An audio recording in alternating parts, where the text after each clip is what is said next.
I don't think so.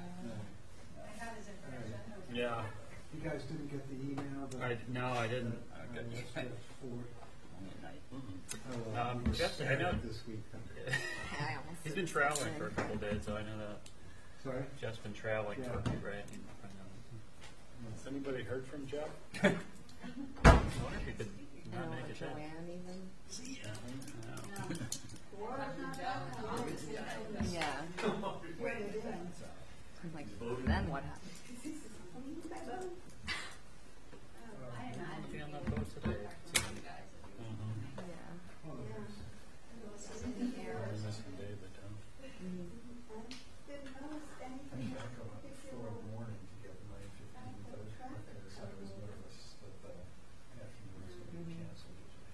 Has it? Yeah.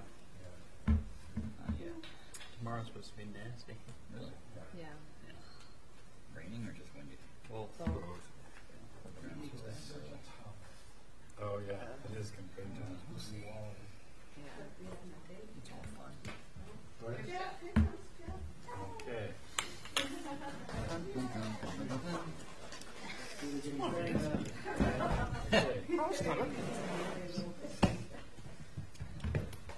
There's going to be a test week. I was just not going to show up. See how we performed.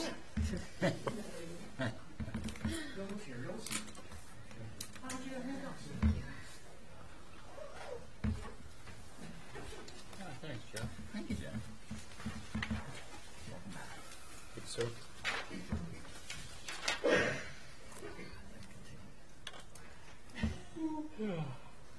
The diary's good for me.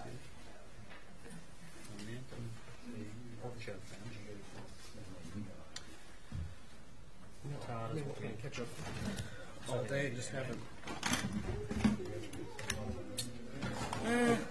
No. What's up for? So it's the 18th, our next meeting then? The 18th is our next meeting? Yes. Oh, we skipped. We're still on because Oh, is it Veterans Day? Veterans Day. Sorry, Joe? Well, okay, let's get started then. Well, I guess we'll just have to hope the TV audience knows who you are. So welcome to the Nantucket Conservation Commission meeting for October 28th, 2015. A couple of announcements. Please turn off your cell phones and take any extraneous conversations out in the hall. Also, since many of our regulars are here, our next meeting is not until November 18th, so we're skipping a week there. Not skipping a whole meeting and going for 4 weeks. We're going for 3 weeks to the 18th. And then also, Because the 11th, our normally scheduled meeting is Veterans Day. oh, okay.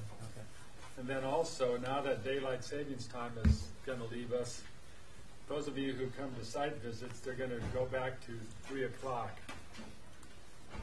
So just so everybody knows that. And oh joy, huh? Just hard to do them in the dark. I know. It's like, So we'll go to the public meeting, public comment. And Deanne, I think you wanted to. Yes. And then we'll go to Rachel. And then Emily. Is yours short, Em? Pretty short. You know, I can't stand talking with my back to people, so I'll stand over here. Hi, I'm Deanne Atherton, and I am here this afternoon on behalf of the Nantucket Coastal Conservancy. Something really quick. There have been complaints about people not using the microphones. Oh. And they can't be heard on the Oh, so do I need to get up here? Right there. Oh, I'll use Joe's, thank you. And since we're paused, I should remind everybody that we are recording this meeting, and anybody else that records any or part of it, you have to let us know. Thank you. Thank you. So I will start again. I'm Deanne Atherton, and I am here on behalf of the Nantucket Coastal Conservancy, which you know is a nonprofit organization committed to the preservation and protection of Nantucket's natural beaches. And we were last here at your meeting on September 30th when you voted to issue an order of conditions for the SBPF GO2 project for the fourth tier. And in fact, Peter Brace has just finished writing a summary of those past two meetings, and we're getting ready to send them out to our distribution list. And when I was preparing that, I saw that the last quote from the meeting on the 30th was from you, Jeff, as you were winding up, saying the key to all of this is vigilance and monitoring, and not being afraid to say there's an issue, let's look at it and work it out. So in that regard, I have two issues I just wanted to briefly mention to you. One is, probably as you know, SBPF has issued a construction notice this week, and they have posted it on their website and distributed it throughout the community. I'm not sure if you're all aware of it or not. Are you? Okay, well, according to this, work is starting, or has started, yesterday the 27th, and will continue for 4 to 6 weeks, and will go from sun up to sundown, and will be 6 days a week except on Sunday, and maybe some nights under the lights. I think it's very good for them to communicate to the community about the construction process and what we can expect. But one of our concerns is that in this notice, it does mention that there will be restricted zones where there will be no unauthorized entry. Don't know where those restricted zones are going to be, and that there will be a police detail on site, and that they will try to maintain a safe area where visitors can observe the work in progress, but this may not always be possible. So we are concerned about public access to this project, which you know is taking place on a public beach, in the larger sense for the citizens who are so interested in what's going on there. More specifically is to the professional photographers who so excellently documented the project when it was originally installed in the winter of 2013 and 2014. And they did so as volunteers, and namely that was Susan Landman and Greg Hinson, who did the videography, and Sharon and Dirk Van Loo. And we would hope that you might use your good offices to see that at least these three photographers are given full access to the project. As you know, little can be seen from the viewing area on top of the bluff. The angle is just such that you can't see. And many of those, you know, we have archives of photographs that have been used by the state, by innumerable sources. And unless you have made arrangements to have the project documented, we can do that with volunteers, but they need to have access. So that would be one request. I can actually clarify that a little bit more. So on one of our pre-construction meetings with them, they talked about this area, and what it essentially is they want to set up about a 100-foot buffer from where the machines are actively working to where people can get, just for safety purposes. During the last construction, when they were doing one of the things in the late afternoon, one of the photographers were talking about appeared next to a machine while it was operating, and no one knew that person was present. So they're not trying to restrict, or my discussions with Mr. Feely, they're not trying to restrict people from seeing or taking photos or do there. They just want to be sure that people, if they're down on the tubes and want to take pictures, aren't interacting with machines that may not be looking for people. And Jamie was also very clear that if people would like to arrange pictures or see something up close, that he included his specific contact information, and they can arrange to get wherever they want with an escort and a person, and provided a hard hat and proper safety gear that they're looking to have. They're not trying to prevent people from getting there. They're trying to make sure that no one gets run over or hit by a machine.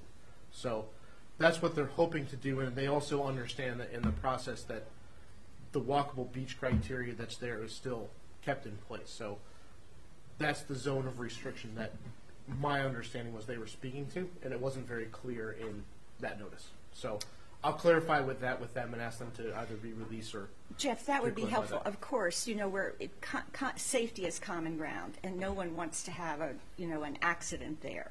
But we know that without our documentation, our documentation recorded the violations that occurred during the construction. There is good reason for citizen photographers to be down there, and it would be nice if the default is that they're given full access. They can confer with Jamie and they can do all that. But if they need to ask permission every time they want to take a photograph, it's going to be difficult. So maybe I don't think the intention is to have them ask every time they want to take a photograph. I think the intention is to keep people on foot away from machines that are operating.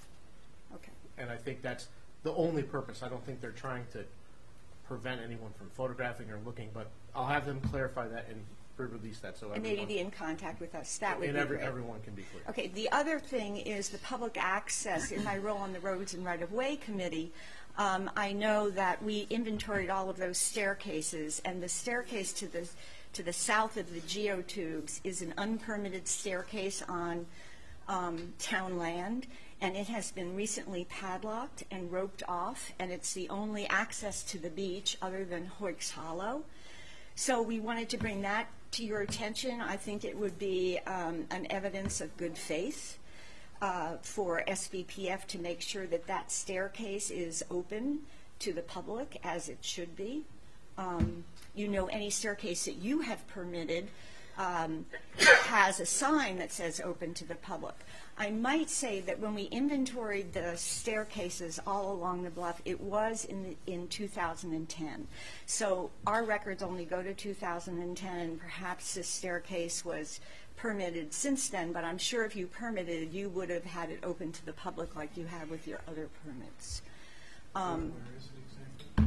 It's, there's an easement in between, I think it's between 67 and 69, and as you know, that is a public way. That was an easement that was given voluntarily by the property owner to the town, and there is a public way granite marker flush to the ground, because we didn't want it too obvious, both on the Baxter Road side and the Bluff Walk side. And unfortunately, it's a little difficult to get through the small opening in the hedge, but you go through there and you turn north, and it's the staircase on the right. So I'm not sure exactly which property it's in front of, but it is the staircase that, in fact, Sharon Van Loo told me that they have always used to get their equipment down. But we did have people there yesterday, and I do have photographs where it is padlocked. At the top, there's a gate, and it's roped off on the bottom. So that would be the second thing. So anything you can do as we move forward, just in the spirit of monitoring and understanding what's going on, if you can help us get access, we would appreciate it. And then the second thing is, one of your conditions is to have an independent review. I think, Cheryl, maybe you had mentioned that, and I know that that's one of the conditions.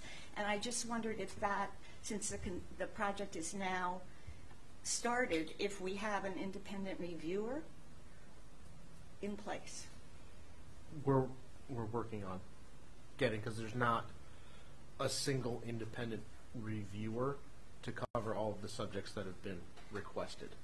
So we're working through getting everything from a specialist in coastal invertebrates through coastal engineering and all that. It's just taking a little longer to find those. And to be perfectly honest, finding those people in the Northeast is getting difficult because a lot of them have worked for, been a part of, or have already been engaged for this project. So the last invertebrate specialist I actually spoke to is in Florida, and another one in California, to try to find someone that's truly impartial from the project to be a part of it. So We would welcome an opportunity, Jeff, to help you with that. We have been in contact with many specialists, and they may have contacts.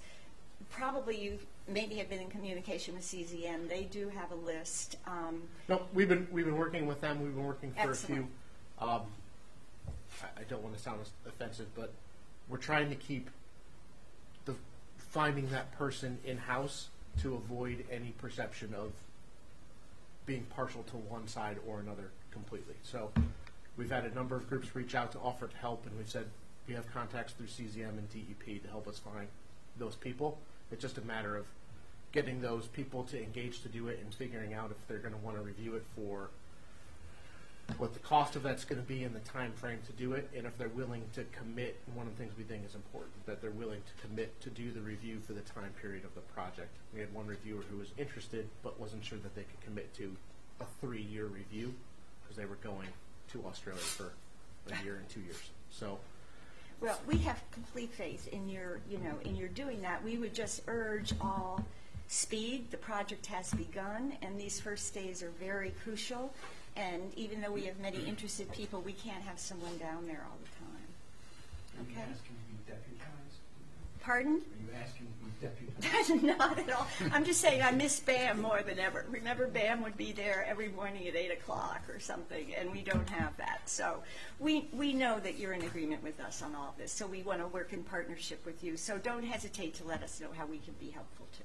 Okay? Thank you very much. Thanks, Dan. Dan. Emily?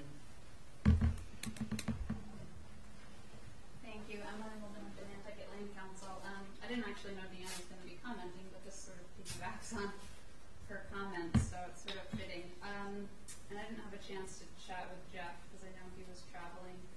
But it was brought to my attention today also that construction activities have just begun out on the beach. And I guess they didn't, I don't believe it's been 30 days since the order was issued, but I suppose it's up to them whether they wait out the 30 days afterwards or not. But I just wanted to bring to your attention a couple of things that I'm a little confused on. I was just actually out there right before this, around 3:30, and I know that a couple of the conditions in the order, one required that prior to the installation of the tube, that SVPF shall ascertain the width of the beach seaward of the existing geotubes to determine if there's sufficient beach width landward of mean high water to conduct the activities associated with the installation of the fourth tier and the returns in accordance with the proposed construction methodology.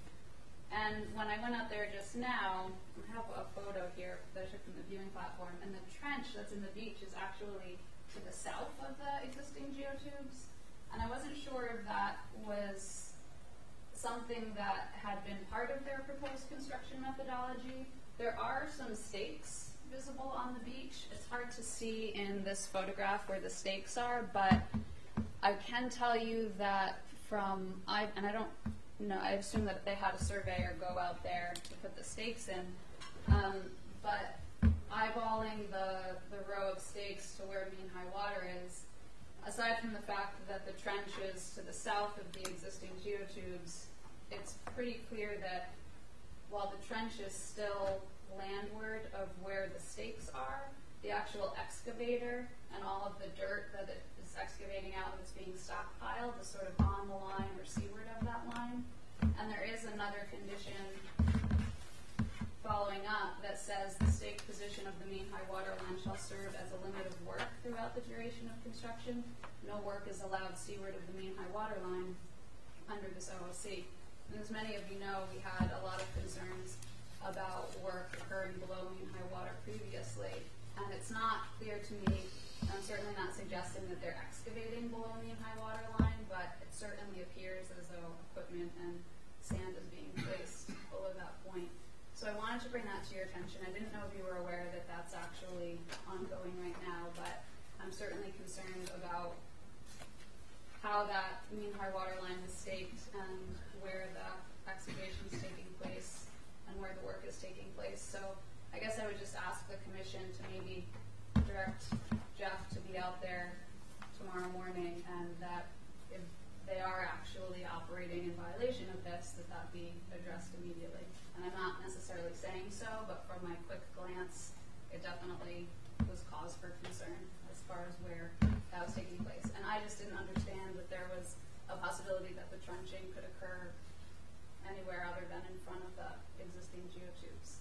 Whether that's a problem or not, I don't know, but I just Would wanted you to bring that send to Jeff your the pictures, attention. please? Yes, I'll email it to him right now. So I guess that's all I have. I'm not really sure what how much of this Jeff was aware of. So I just wanted to bring it to your attention.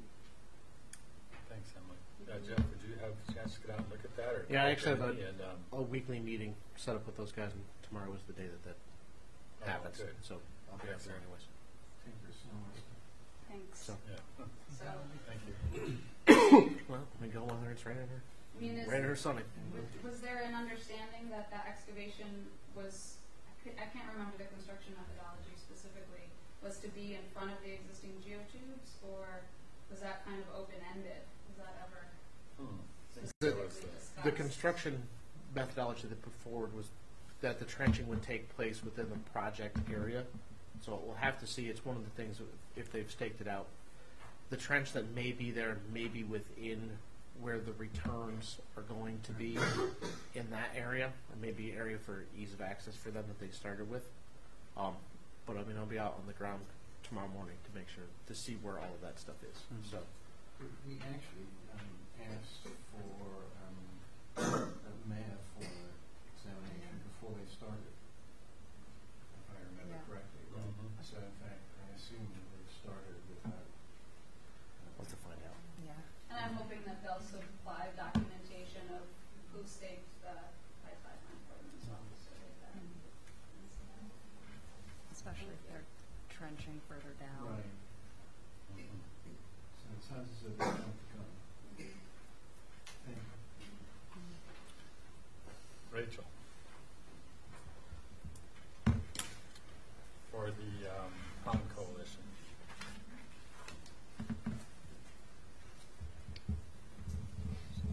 I'm here on behalf of the Nantucket Pond Coalition to update you about our fragmenties treatment project going on at Long Pond. Bob Williams asked me to come in, and these are pictures I took just the other day. This is kind of the current status of the fragmites in the treatment area. So at this time, these are the treatment area, those are the controls down there. So we can pass these down. But at this time, the Phragmites has been treated and cut. So just to give you guys a little background on what's happened, since August, we've done some pre-treatment vegetation monitoring. And then the Phragmites was sprayed on September 16th. And I was actually pretty surprised about how it was done. It wasn't really what I was anticipating. The ACT came over and they basically had a rowboat, and they hopped in their rowboat, and one guy was there with a backpack sprayer, and then the other guy was rowing. And they rowed along the edge of the pond and used a low volume spray technique to spray into the Phragmites stand. I thought it was going to be something much more substantial than that. And then they got out of the boat and walked along the back side of the stand and sprayed in the other direction. They used about 1 quart of AquaPro, which is the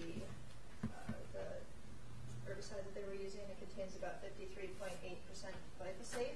So they used a quart of the liquid out of the jar, diluted Yes. down to whatever. And the maximum application rate for AquaPro is 8 quarts per acre per year. So, and they used 1 quart in an area that was about 0.3 acres. And it took about 2 hours. And What was the foundation? it was, I Well, want to say what it did was- you say, what was the number statistic you gave me? Or gave us? Okay, so they used 1 quart on the site. 1 quart for a little bit less than half an acre, Yeah. and you're allowed to use 8 quarts per acre per year. So, say they could have used up to 3 quarts for that area, and they used 1. 0.5% solution of Sidekick, the surfactant, was added in, as was a blue dye. I asked them to add a blue dye because we wanted to track drift in the area, so we created these drift posts. There was no drift. This did not move from the area by any means. And so after that was completed, we found no glyphosate in any of the pre-treatment or post-treatment water samples, because we definitely tested the water afterwards. we noticed that it said, less than 7 or something parts per billion, I think. Is that the test detection level? That is, if it's the test detection level, yes. That's a good question, or whether or not that's what they are looking for. No. Okay, so the EPA limit is, there's the answer. The EPA limit is 700 micrograms per liter. Parts per billion. Yeah, and then the results were less than 6. Okay. So, I guess does that explain that?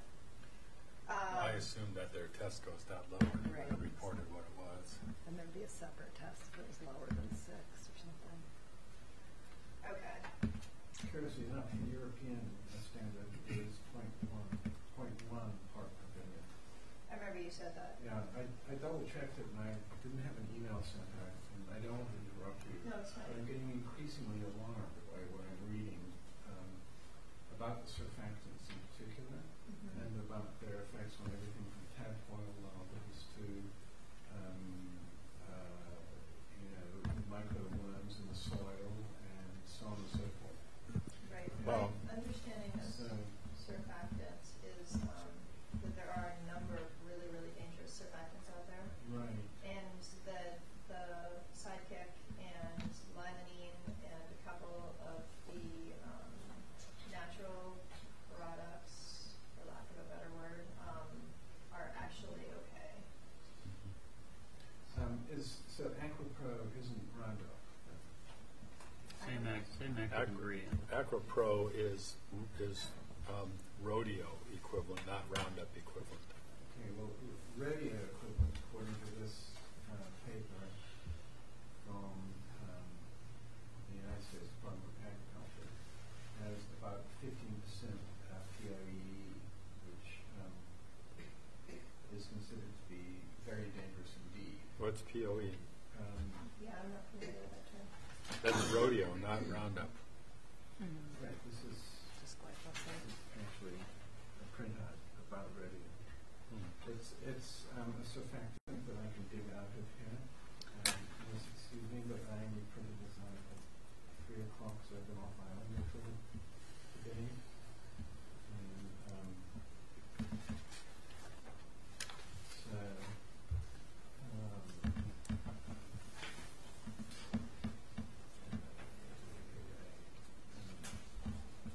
well, this is going to delay everybody here.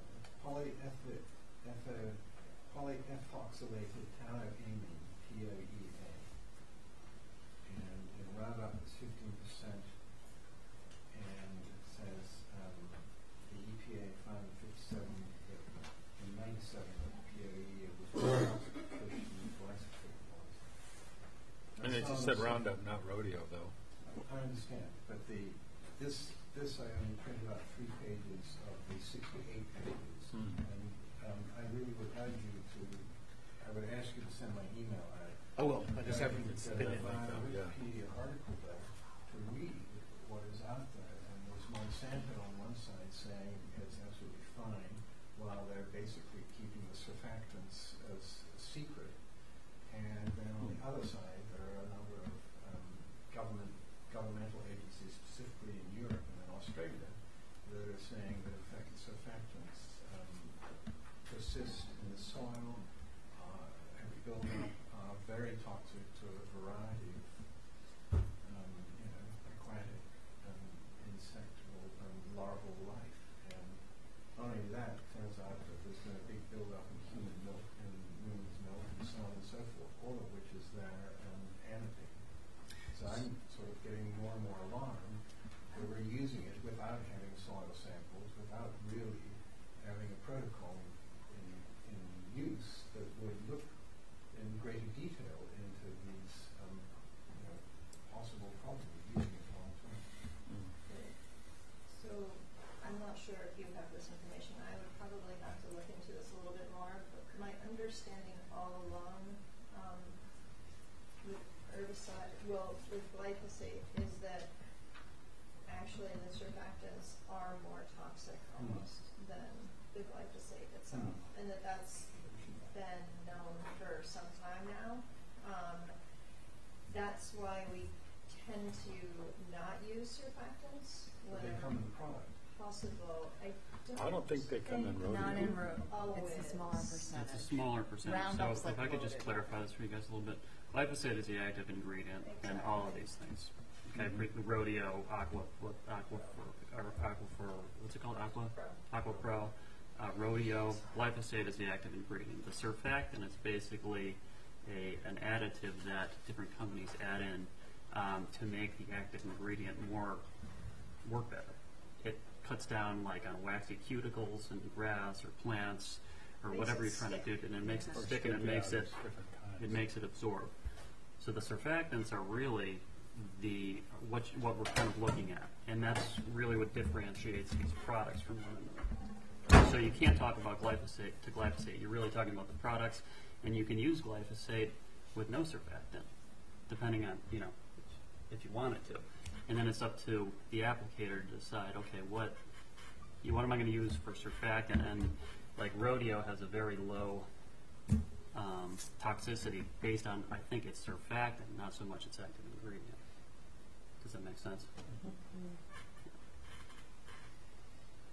Is that helpful or no? Not particularly, because I think it's contradicting what I've read up to a point. Mm-hmm. But I would be the first to say that, basically my knowledge this time last month could have been fitted on a postage stamp, and it's not much more than that. Yeah, I'm not saying that it's not toxic. I'm saying that when you're looking at the products, you have to sort of more look at the surfactant. Right. Right. I hope that we can, over the months, ensuing months, sort of put together a protocol that will take us into account. Mhm. And maybe we'll be I think- looking for outside knowledge or... I think there's an easy way for this one where the treatment is taken place. If for the Aqua Pro that they used, if they could provide us the information that includes what surfactants are present in that product specifically, And I can provide you information about Sidekick and what Sidekick is made. yes, that may talk about that a bit more. So we know. I mean, this is obviously just part of a monitoring report that Right. was asked, so we can certainly ask questions. Say, could you get that information for us? And that may be something that I completely agree that going forward, if we're going to be permitting products simply as previously has been done, where it's rodeo or equivalent, that maybe there's something that's in there where you say, we say, a glyphosate product with, if we get some information on which surfactants are acceptable, which are unacceptable, if they need to file the surfactant with us in advance so we know what it is, so we can get that level of information necessary to deal with it. I think that may be a way to address that in the short term till we can get a better long-term plan. And thank you for Put together. bearing with me. Rich. No problem. Like I said, my understanding of it is actually that the surfactants have a tendency to be more dangerous. I don't think they're as commonly tested for. The other piece that I don't entirely understand that I did ask about is that glyphosate, when in the water, apparently drops out of the water column really quickly and binds very tightly with the soil, which is why it's considered to not be that harmful because it's not moving, I guess. But nobody does soil testing to see glyphosate because I asked these guys, this company, specifically about that, and they said it's not done. We don't have to do one. If you want us to come up with one, I suppose we could, but that's going to be a ton of extra cost, and people are using glyphosate everywhere. So everyone's doing water testing for it. And it tends to break down pretty rapidly in the soil, both on terrestrial and aquatic soils, so it does break down quickly. Well, And Ian, I think it's in milk because of its use on agricultural crops, not because conservation groups are spraying Phragmites with it. I just Yeah, not them, but there's a lot of people using Roundup on their properties here, so wells, etc. I mean, Probably, people yeah, use they're that. probably using Roundup because a that's lot. easy to go buy at the Right, hardware and it store. has You a can't bad buy surfactant, rodeo. so. Yeah. But the fact is, I don't think you're entirely accurate for what I've been reading. That you consistently sort of implied that it was fairly harmless, and it turns out that there are measurements that show that there are residual and trace elements of it left months and years after it's been glyphosate, not Yes. of the surfactant. The glyphosate. And But not in the water. no, exactly in the soil Right. and in the sediment, Yeah. and It bioaccumulates. and then the surfactants that are bound to it, the additional damage. So, Yeah, please send that info around. No, I will. I just haven't been in the office for. Okay, well, we've 5 had this days. discussion many times. And Yeah, it's worth bulking up our knowledge about this topic, for sure. So we didn't find any in the water, is the answer. Again, not surprising to me because it does drop out of the water column so quickly.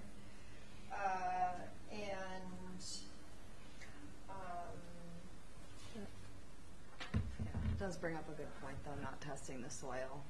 If there's filter feeders and the little life living down there consuming it, what's happening? There was no drift. The wind speed was relatively low. It actually dropped over the course of the day. And just because of the low flow volume spray technique, it did not move off the site in any way whatsoever. And Andrew McKenna-Foster did a lot of macroinvertebrate sampling, and I'm just going to recap what he found, which is he looked at a whole series of richness measures and found that there was no effect. There was no difference before and after in the control versus the treated areas. He did see a drop overall in invertebrate richness, but it was overall in treatment and control areas. So initially he found 20 species in the treatment and 20 in the control, and post herbicide application he found 12 in the treatment and 12 in the control. So he was more attributing that, to sort of seasonality or perhaps changes in salinity, water temperature, things like that. So he did not find any effects of glyphosate application. could he specifically say that it hadn't spread? The glyphosate? Yes, in other words, how far away were the control areas from the I can application? show you. Well, I did read it, and Okay. I decided to myself, well, it's like trying to prove a double negative. It sort of it sort of proves itself by saying that it wasn't attributable to glyphosate. It may have been mechanical and not seasonality. Well, when I read it, I thought to myself, well, I this see what you're doesn't saying. really seem to prove it.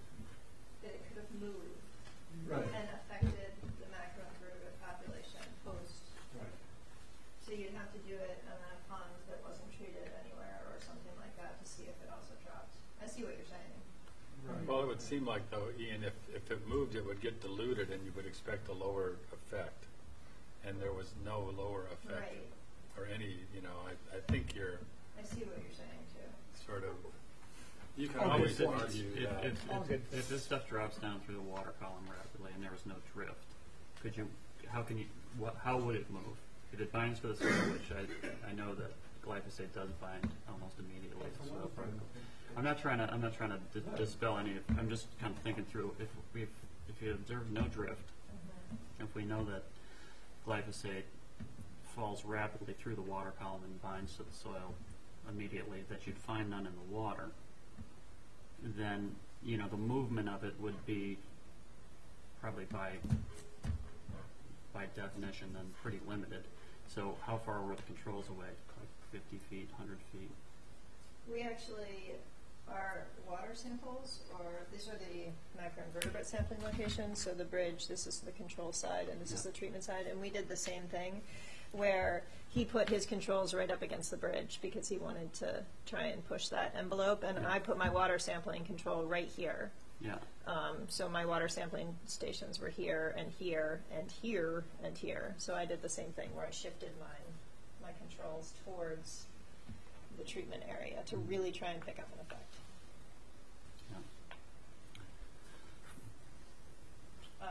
I don't know if you can prove either way, I just said my piece. That Yeah. I just you need to know more. And I have read that in the United States, it seems that generally the bar is set much lower, and the assumption is that that some reports say are actually toxic to invertebrate life is not really explored here in the United States. Mhm. Europe and Australia. So I'm just glad that it's on, that we're discussing it. Yep. One thing that crosses my mind is that if you did have effects in the control area, like Ernie said, I believe you'd see them in your variance, because he did multiple samples. I mean, the easy way to do that is to graph all the samples, but you would expect to see some sort of skewing happen and some sort of increased variance probably in your samples. But I could certainly ask Andrew if he looked at that. Yeah, and I guess that does bring to the point, because everything is less than 6 parts per billion, that if this test is actually the correct one to run for the levels that we're looking for. You know, because if... I think, okay, I can't actually say if it's the correct one to run, and I will talk to these guys about that. To the best of my knowledge, this is the test that's run for glyphosate. Okay. It's not like you have tons of different options. It's EPA method 547, and that's what we use. Okay. And they are a DEP certified lab, so we did actually go and make sure that, and they're doing it in-house. You know, we didn't want someplace that was going to send it away. Mm. So in the Northeast, they're actually probably the best lab to use. But I can certainly ask them if they ever look below Yeah, that. because it's hard because we can't really compare.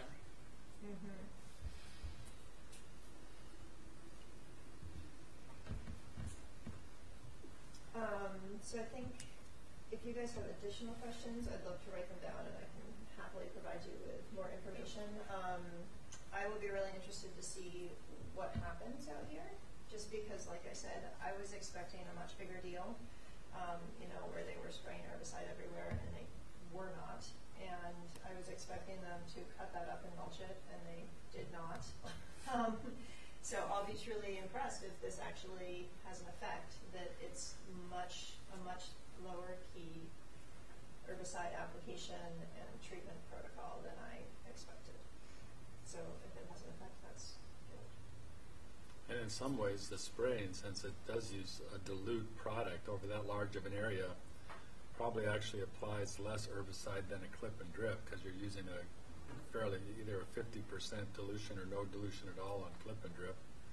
Right. And the reason for to use a additive is that it makes the herbicide more effective, so you can use a lower concentration. So you know, and the reason to use the Sidekick is it is a product. It's actually a you know, it's called limonene is the chemical that's in there because they first found it in citrus fruit. But I think they get it as a byproduct of the timber industry. What industry? It's a byproduct of the timber industry, but it's still the same chemical, the limonene. And it is biodegradable. It's you know, a low toxicity chemical. Unlike some of the other adjuvants are not a good thing. You don't want to use them. And but this one it's the standard use among the conservation community is the Sidekick. I guess I have one more question. So was all the Phragmites just cut and left there then? And that was the plan. Okay. Is there any research on like the breakdown of the treated stems being left there? Right. I think that was a pretty long discussion in the initial NOI, and I think that the final answer was that yes, it's probably better to remove it, but this was somewhat a trial run to determine if this is possible on a large scale, and on a large scale, it's just not physically possible to remove it, and so they traditionally don't. So if you're doing 10 acres, you know, it's not possible to go behind and get rid of all that material. So I think that's why we stuck to this protocol. But I do think mulch at some level does hinder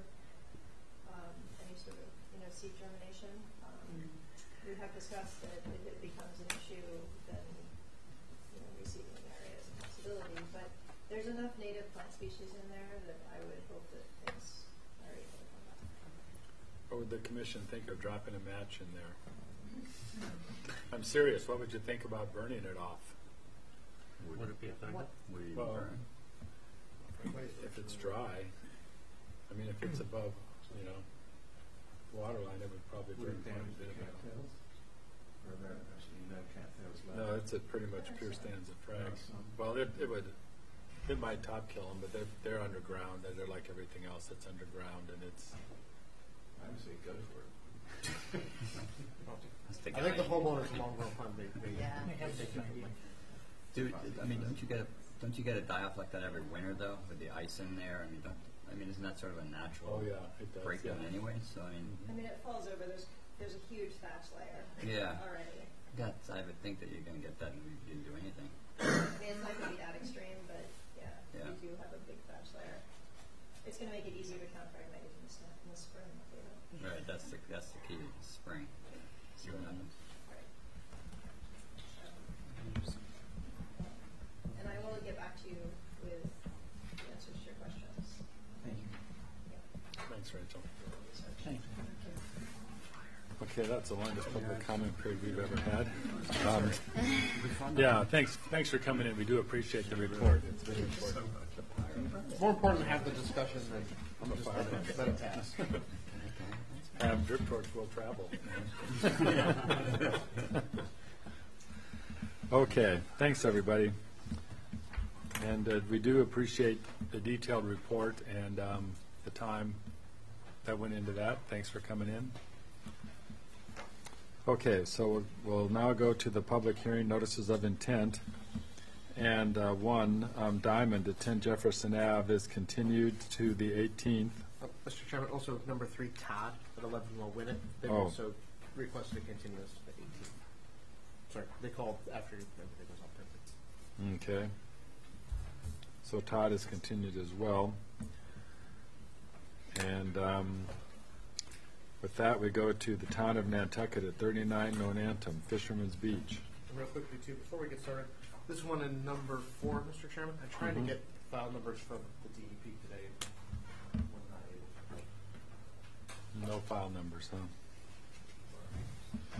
The DEP works in mysterious ways. Sometimes they happen, sometimes they don't. Art didn't help me out.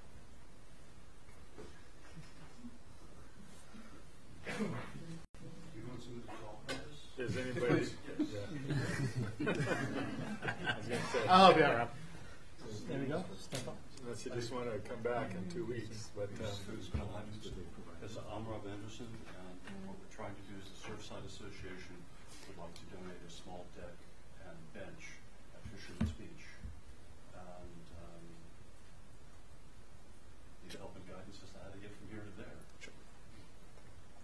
Well, I'll step in a little bit. So last time we had asked for a little bit more detail on the location of the stairs and for them to stake it out in the field. So what the representative here that was here last time, Mr. Quigley, has done is he pulled back and staked out the edge of the area. It's essentially 25 feet from the top of the bank, and has staked out kind of a box around what the shape will be. It's kind of a funky shape. And it backs right up against, you can see if you go out there, there's 4 stakes with yellow flagging on it. It backs right up against the existing parking lot area for where it is. So what they're proposing is sandwiched in between the 25-foot buffer zone on the one edge and the parking lot on the other edge. And it's adjacent directly to that path. So the plan that he put together that hopefully was included, sorry, my iPad's having some issues today.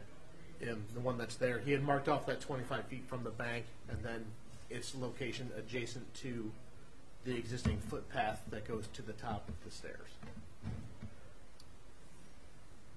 So it's still a project that requires waivers as it's a structure within the 50-foot buffer zone. But it's outside the 20.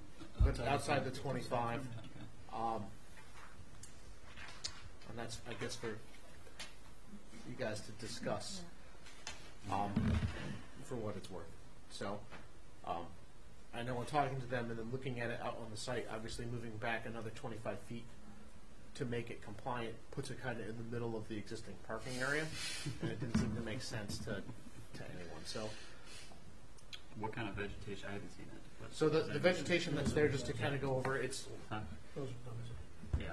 it's a lot of poison ivy, a lot of rosa rugosa. There's a few bayberries. Most Yeah. of the stuff from the parking lot towards the beach, the highest stuff on me is probably mid-thigh to waist-high at the most. Yeah. And they're just looking to put this in that area and then just have it look out over the beach. It's pretty low, most of the natives. There's a couple huckleberry in there too, but that's kind of what the composition is there. There's no trees or any large shrubs that are in the way. Everything's very small. On piers? Is this on piers? Yeah, how's this? I think you described it on, like, for solids. Yeah. It's on Yeah. ground level, basically, Yeah. just with Yeah. a wood. On blocks. One step. Yeah. You gonna pour piers or on blocks? No, It's No, not I solid. wasn't for peers. What I was thinking of was, you guys familiar with what's called a diamond pier? Oh, the spiral. What it is, it's a block. It's got holes in it. You drive a stake down, Hmm. and it provides uplift protection as well as sturdy base. And that way we wouldn't have to actually be doing any excavation to mount the deck, so the deck would stay there, wouldn't be able to blow away or whatever would happen to it. Yeah. You familiar with it? Yeah, I've heard about it. We Yeah, actually- holes. You know, take a hole. If anyone remembers, we actually used those on the shed on Chicago Street, the one that they used for the tidal energy information a few years ago. They used those little, like 1 foot square blocks that they drive that, like you said, the stake down the middle, and then you can attach right to the pyramid that's there. And those work pretty well. We didn't have any issues with those. But You don't see any provisions for cup holders,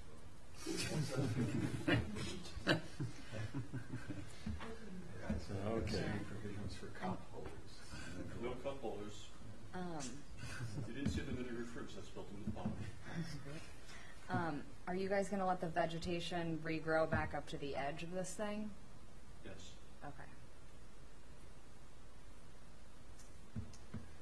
Well, one thing that could, lessen the impact would be just to, instead of having this fish shape, just take and put a straight bench, fairly close to the parking area, a safe distance from the parking area, and then just put like a 2 to 3 foot walk in front of it, and that would get it back another 7 or 8 feet probably. And just because I don't understand what all this room is necessary for, unless you're going to have a square dance out there or something. Great importance in life is aesthetics. Yeah, well, that's our problem, is that's not as And so, important as it's everybody's problem. It's everybody's concern how things are, how life goes on. And being an artist who drew it, I have to be a little sensitive about this. Oh, sorry.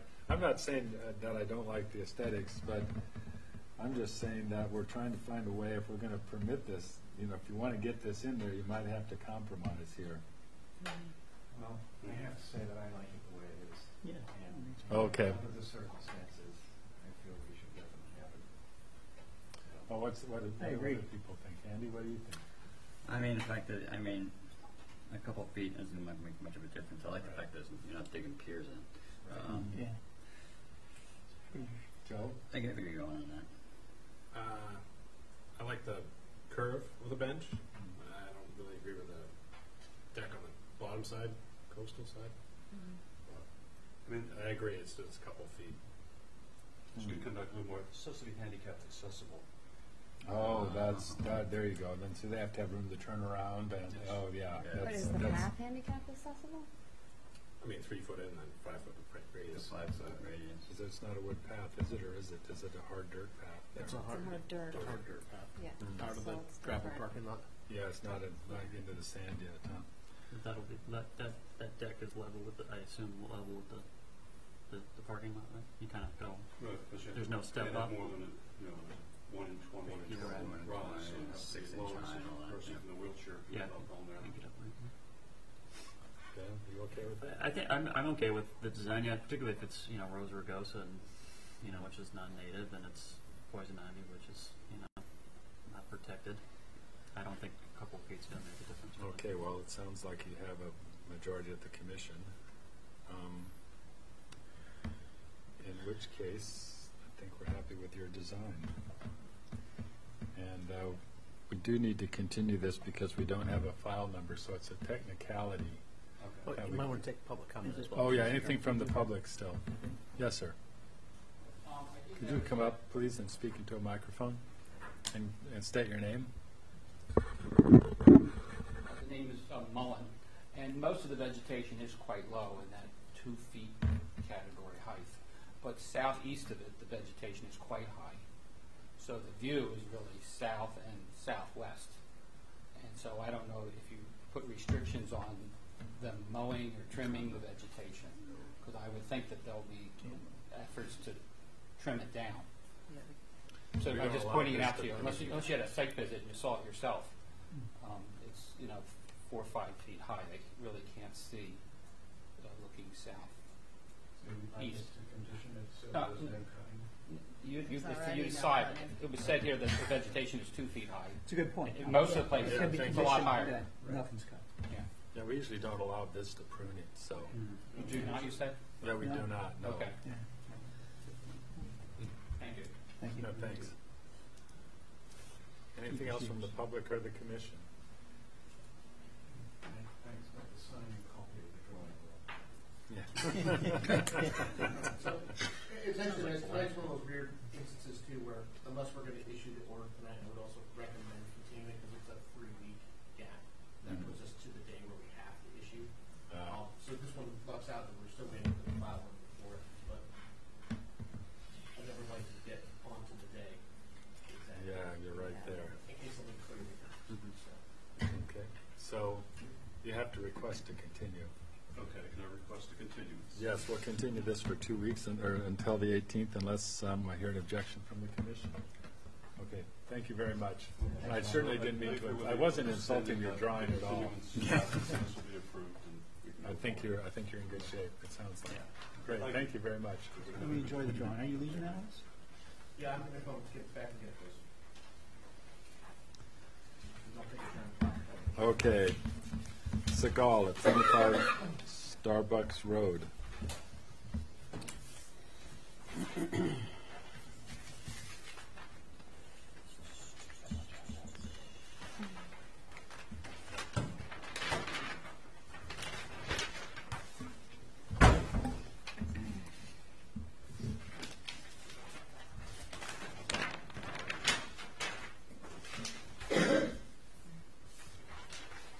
It's page 148.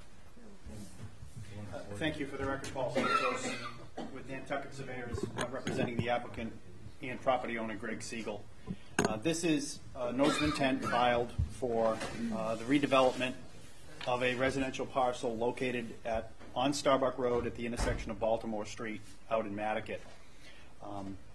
It is a piece of residential property that is abutted by Nantucket Conservation Land Trust land to the south and to the north. The resource area is a vegetated wetland which occurs in the low spot on the Conservation Land Trust property. There is also with it a section of flood zone. You're in a 100-year flood hazard AE elevation 7, which occurs essentially off the property and touches a small portion of the property along the northerly boundary. The slope is such that there is no coastal bank or policy bank associated with that flood zone, so we simply have a vegetated wetland, we have a flood zone, and the requisite setbacks from that bordering vegetated wetland, which is a 25-foot no disturb, a 50-foot no build, and a 100-foot regulated area. So all the work that is proposed under this application occurs outside, the buildings occur outside of the 50-foot, and there's no work being done within the 25-foot no disturb. So it's an application essentially with no waivers requested. The plan itself is to take the existing structure, elevate it, twist it slightly onto the lot, drop it back down on a new foundation, and then in the future create a garage second dwelling on the subject property. We will be upgrading the septic system.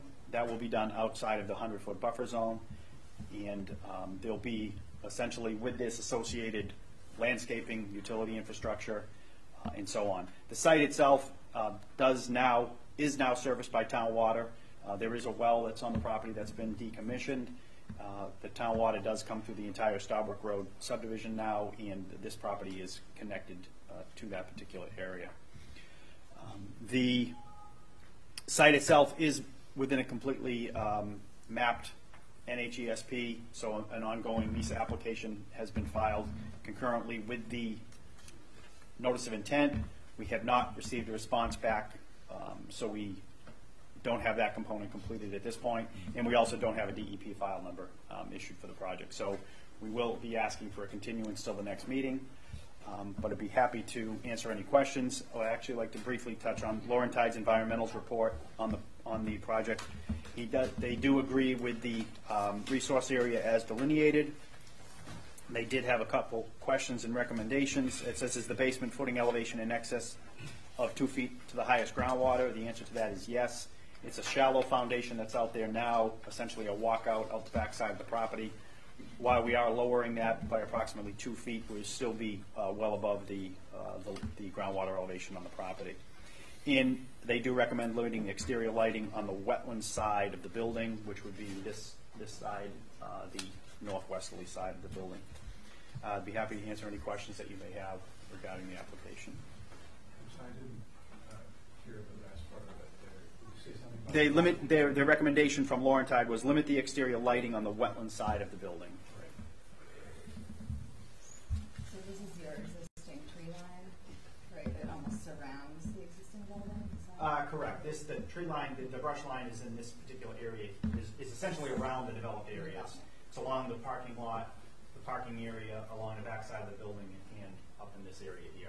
And are you getting rid of all? Yeah, we're of expanding. that? We're expanding that tree line with a lawn, meadow, and vegetation. There is a landscape plan, I think, by Elizabeth O'Rourke within the submittal also.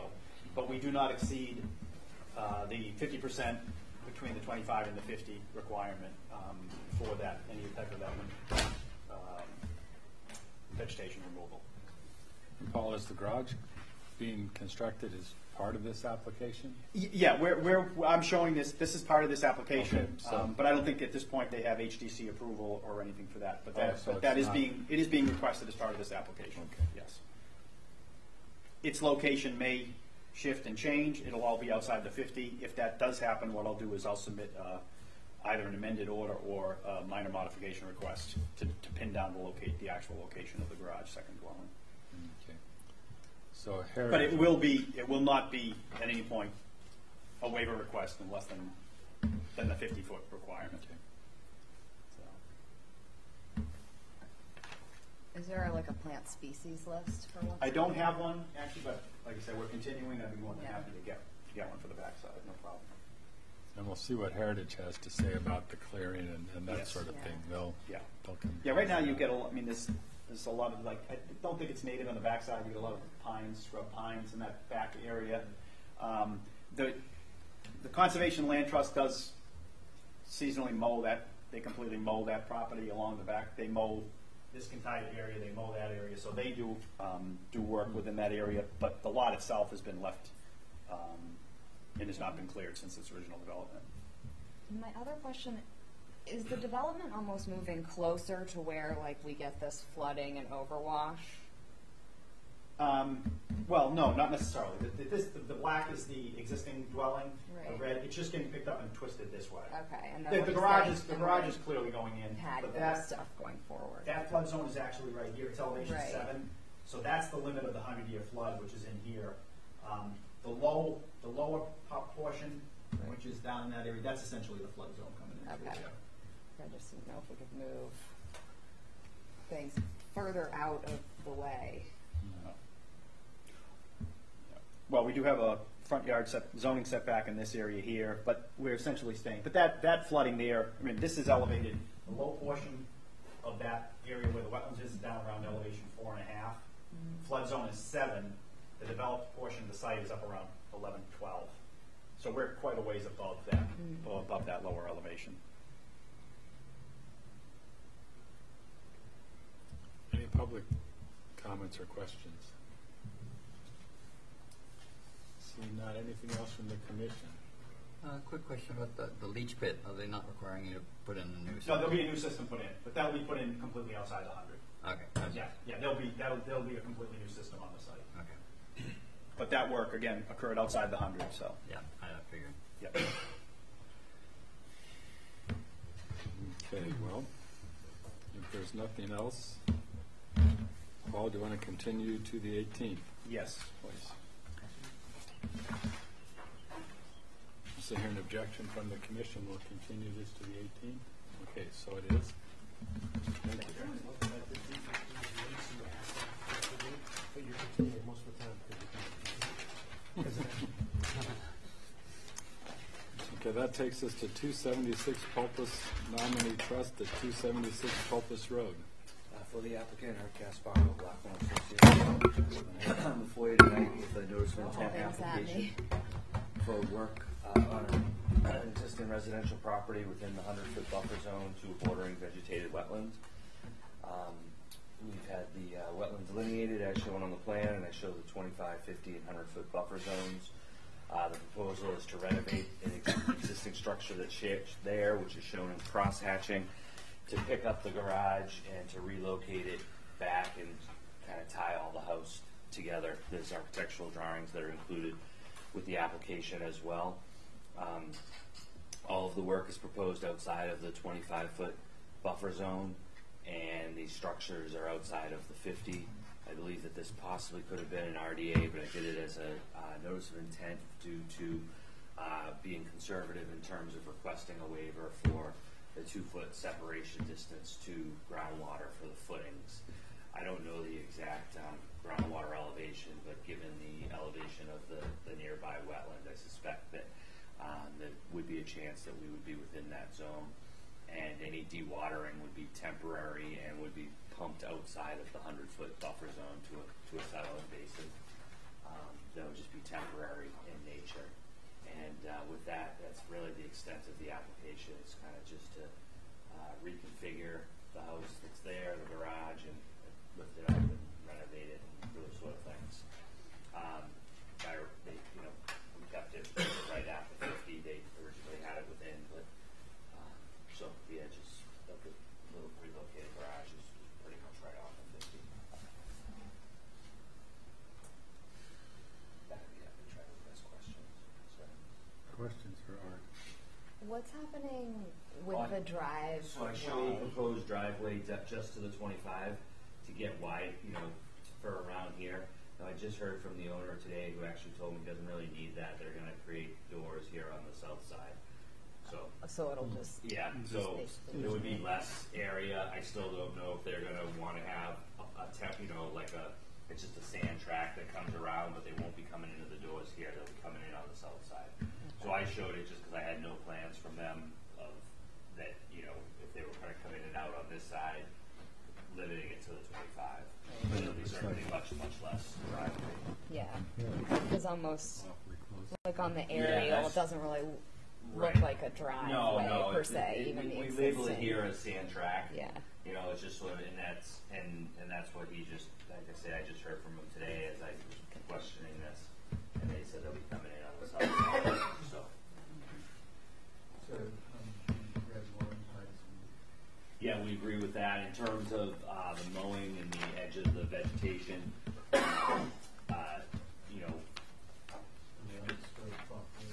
Right, that's been done prior to the enactment of the regulations.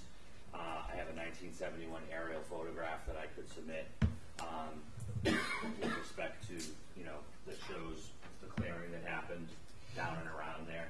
And then I was concerned it's not exactly clear, but what he told me was that there was some old trees that were shown here that, which I'll circle this in a second, which were canopied. But ultimately, and he said that he checked with the former owners to be able to own some other property out there, and he said that that's that where he mowed to is what they've always been mowing to. So his hope would be to sort of continue to just maintain the old lawn right where it is. Okay, maybe are they going to discontinue the use of the driveway up further? Because it doesn't look It's just a sand track. I don't really know what it's used for. It shows a much more substantial On the older driveway photo. in the 1971 Right. photo, which I'll submit this for you for your record. Right, I'm they sorry let that it I only go have one. abandoned, so I don't know But if you it's can see the something you wanna fence that's right reestablish. here is shown on my plan. It's the same fence from Right. 1971. That the clearing is on the other side of that fence. And so they would hope to maintain the same area. Now, these are the couple trees that I was talking about that were like right in here in 1971. But ultimately, you know, that's their hope. We can certainly reduce this proposed driveway if that helps, and I can submit a revised plan. It doesn't include, that maybe just shows the sand track, and I can find out from them. Yeah, because if it they'll doesn't even look like Yeah, that it's really a used that sand much. track No, anymore, so. Like an so. old path, right? you know, Right. Past this So I town. don't know if we want to encourage This cars is to the continue. 1971 aerial of the site, which shows it pretty much the same as what you have right now. Yeah, well, it should. Well, so we could condition it that any vehicle paths or tracks be outside of the 25. They'd be okay with that. Yes. I mean, this piece comes through here right now, but like I say, I don't know what it really.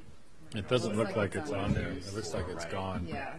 I mean, if it's a footpath, that's one thing, but if they're driving cars on it, it'd be Yeah, I better don't to have it think we outside the 25. That's fine. And I think the fertilizer and things would have to, within the 25, Well, it would be right? according to the BMP. Which does restrict fertilizer in the 25. so- So I would leave it up to the, sort of the commission. If, you know, I thought we had everything we needed to close, we'd be happy to close. If you would feel better if I left it open and gave you some other information, we could do that. But clearly, it would be fine with the condition that you suggested as well. Well, what would you guys think about conditioning it? So, I mean, it would be better to, I think, to have the plan show the drive going up to that garage door. That would be the one Yeah. thing. I Okay. agree. And then if you could take that path out of the 25, that would be good too. Well, this is existing. Oh, that's Yeah, existing. no, we didn't Oh, propose any of oh, that, that's right? not. No, Oh, that that's was- not. That was. So I put a silt fence, and, oh, thank you, let me clarify. I've shown the limit of work and silt fence as along the 25, even though that's maintained in there, I still, kept it that we would put up a silt fence, just because there'll be a gap in here for excavation, that whether that's maintained as sort of an existing lawn back in there, we would still put a limit of work at the 25. Yeah, I have another aerial, if that would help as well.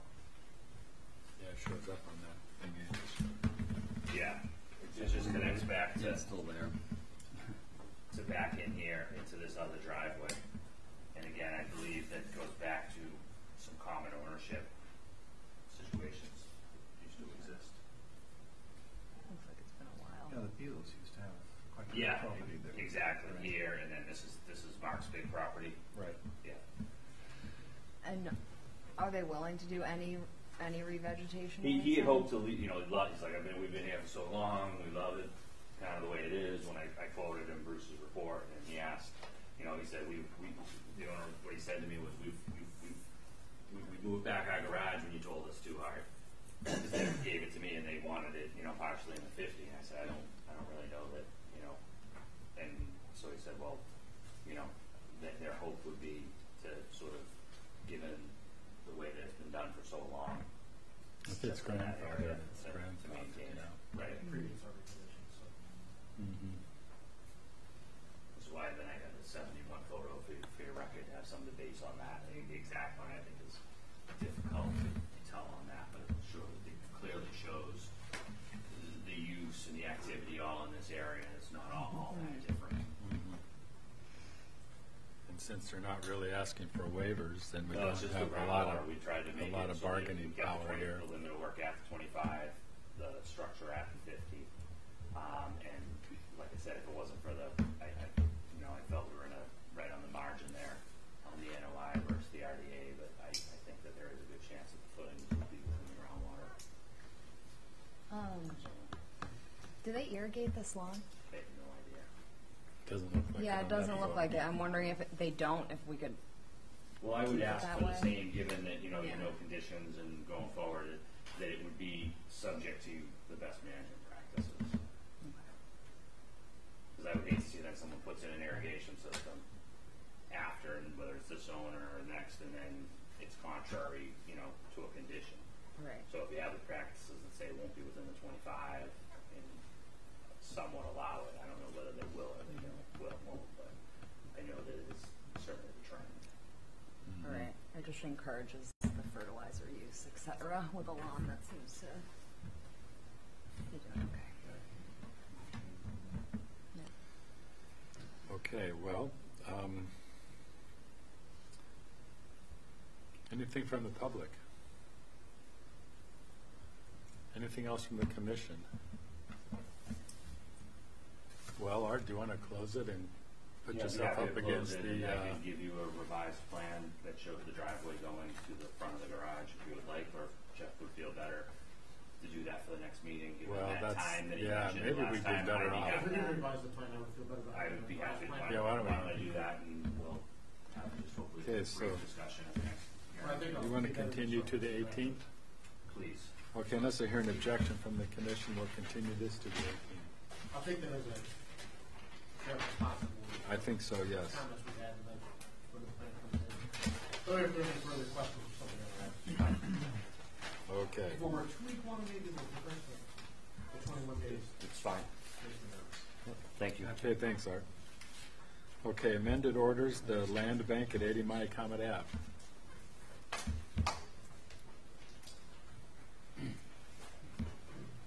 Pick the same copy you gave us.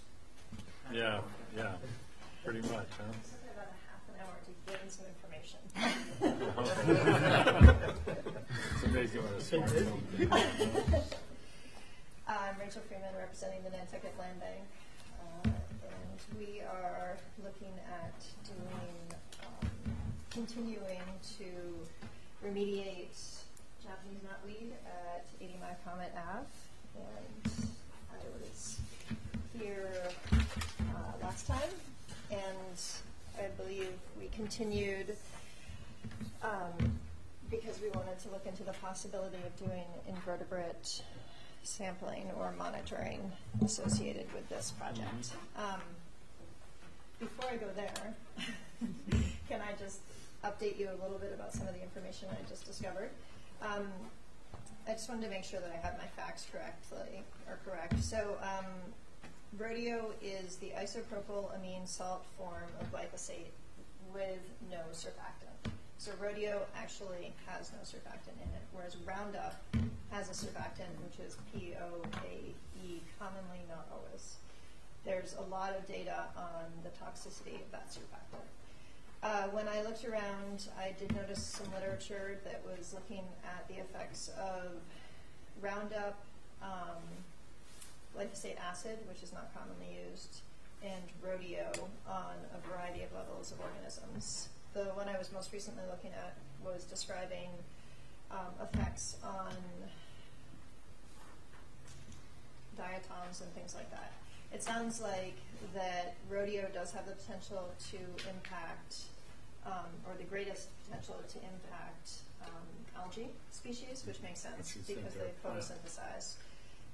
For the different invertebrates that they were looking at, I just happened to notice that the LC50, which is the lethal concentration that's required to kill 50% of the organisms, was 225 to 415 milligrams per liter. And we were just discussing this in terms of looking at the analyses that these guys did. And they're saying that it is less than 6 micrograms per liter is what they found. And the EPA limit is 700 micrograms per liter. So if the LC50 is in milligrams per liter, Which is 1,000 times higher. which is 1,000 times higher, that gives me some feeling that this test is sufficient for looking. And this, I also just happened to notice, is this was for drinking water. So I'm proposing to use rodeo to treat Japanese knotweed at 80 Comet Ave. I do want to just say Yes. that the European standard 1 part per billion for any specific Yes. There. herbicide. And I do with a know- total of no more than 5 herbicides going up to 0.5 parts per billion. Right. So they are so much more stringent They are. than we are. They are. And so It is true. They're ahead of us in many But- ways. They are. So that's for any herbicide. yes. So they just, in other words, they, no more than 0.1 part per billion for any herbicide with a maximum. And again, this is in drinking water. This is in drinking water, not pond water. No yeah, if you more drink my Comet Pond, you got a lot more worries than No, but glyphosate. it is drinkable water, right? They consider it by Oh. standards. So that's my problem. Like, Yeah. I'm not as abreast of European standards. I do know that they're a lot more stringent than ours, and we know we have it. And I would suspect, Ian, that a lot of our herbicides do have that same standard here. That, you know, I mean, besides glyphosate, I mean, there's a whole array of herbicides you could be using. Triclopyr. Those sound much more dangerous. Oh, they much more, yeah. Yes. So, in terms of invertebrate protocols, I do have some concerns about that. Andrew McKenna Foster, who is our current invertebrate expert, is actually leaving the island, and so I don't know who I will find to do that because I am not capable of doing invertebrate surveys in a way that I would feel would be reliable. So, that would not be my first choice of monitoring. I do feel pretty good about what we're doing in terms of trying to really keep it on site because we are not planning to use any sort of foliar spraying up against the pond edge. I would hope that none of it ends up in the water. We're going to be using mostly wiping techniques or exclusively wiping techniques and backing off to clip and drip over time. My other concern with this site is just that it is so highly disturbed. I'm not looking at a pristine site where I'm going in and doing the first herbicide application on this. This is, and I'm really will be eager to see the pre-treatment data because for glyphosate because this has been highly treated. So it would be interesting to see what's in the pond at this point. But I am hoping that I can get approval to proceed with this project.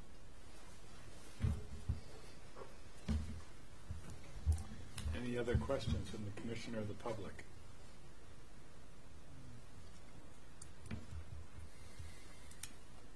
Well, there's no mention of having soil samples, are there? There is not, and I don't exactly know how to do that after my discussion with Granite State Analytical. I'm sure I could find somebody to do it in the country. Well, but seriously, I said to them, because that's what we discussed initially with Long Pond, and I said to them, I know this stuff drops out of the water and binds to the soil, so why doesn't anybody test the soil? And they said, I don't know. But we don't, and we could come up with a protocol for it if you wanted us to. And they actually reached out to other people in their water testing and soil testing services to find out more about it. So it's just not commonly done. It's not that it doesn't ever There happen, is a lot because of- I have seen research projects do it, but it doesn't happen commonly at state labs like this. And the research I've seen on it does suggest that it's got a half-life in the soil that's in days, not in months or weeks or.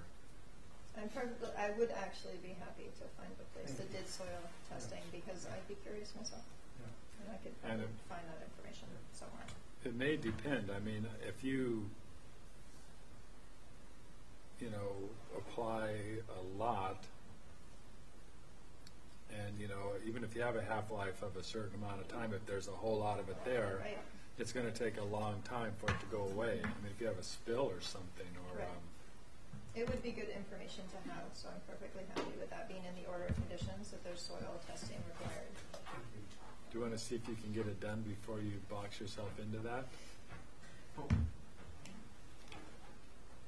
Well, I think we should be asking for it anyway. So, I will tell you it's not easy to come by. Only because I did ask this lab, and they said they could if I needed them to. But they'd be making it up on their own. Well, I would say, if Rachel's willing to take it on, let's find it. If she can't find anywhere, she would have to come back to essentially re-amend, remove that. Okay. So it's kind of their own. So do I have a motion to close the hearing and issue the amended order? So moved. Second. You ready, Ian? Yes. Okay, all in favor? Aye. Any opposed? Okay, that motion carries unanimously. Thanks, Rachel, and thanks for going the Thank you. extra mile. And this kind of information is good for our commission to know.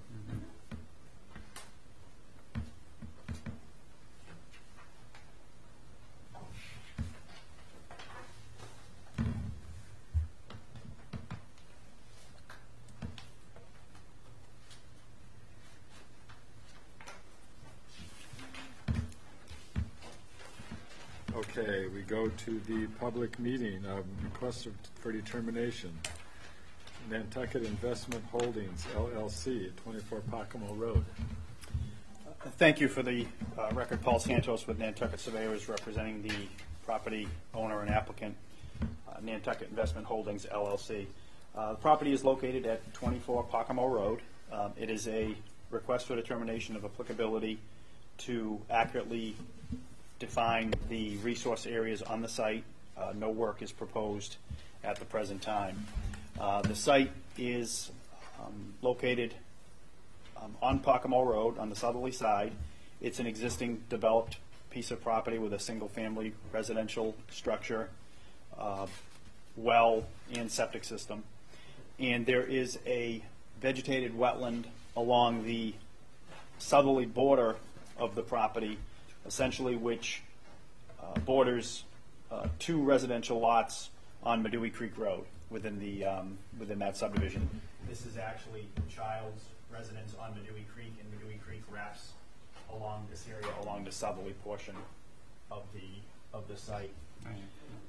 There is, as I said, it's a vegetated wetland that partially comes onto this property and is located on a few of the other residential properties. The area itself does exhibit some characteristics that would lead us to believe there is potentially a vernal pool located in this particular area. That pool itself would be located within the flagged area that you see. It would be lower than the flags you see themselves. However, I have shown on this plan a worst case scenario, which would be the vernal pool would be at the wetland flagged area, and I've depicted a 25-foot, 50-foot, 75, and 100. The vernal pool would extend the no disturb to 50 and the no build to 75. And I have shown those at a worst case scenario on this particular plan. Laurentide did review the flagging, was in agreement with the line.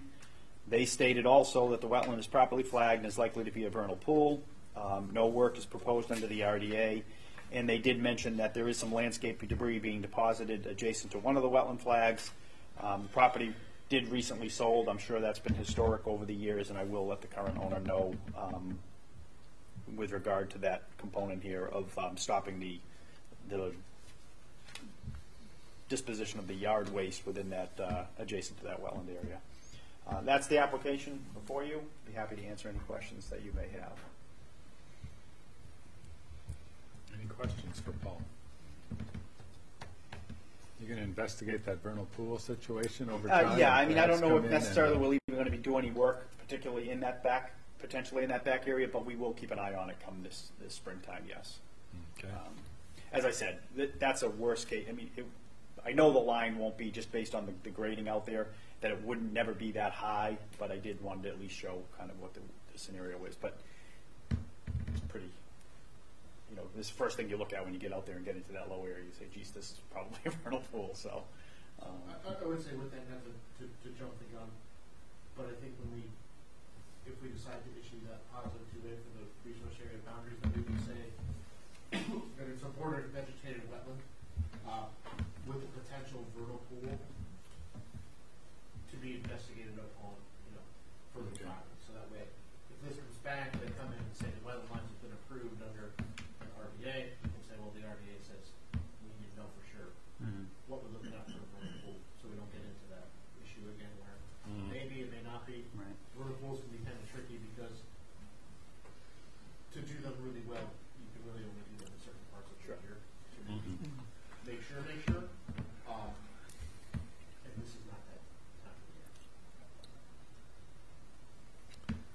Okay, Jeff, do you have a recommendation? I don't know what to say. So positive 2A? Border vegetated wetland with the potential vernal pool located within those boundaries. Do I have that motion? So moved. Second. All in favor? Any opposed? That carries unanimously. Okay, thank you. Thanks, Paul. Real quick, Mr. Chairman, the minor modifications from Oakville Investments 341, they asked to continue that till the next meeting. Okay, so that's continued until the 18th.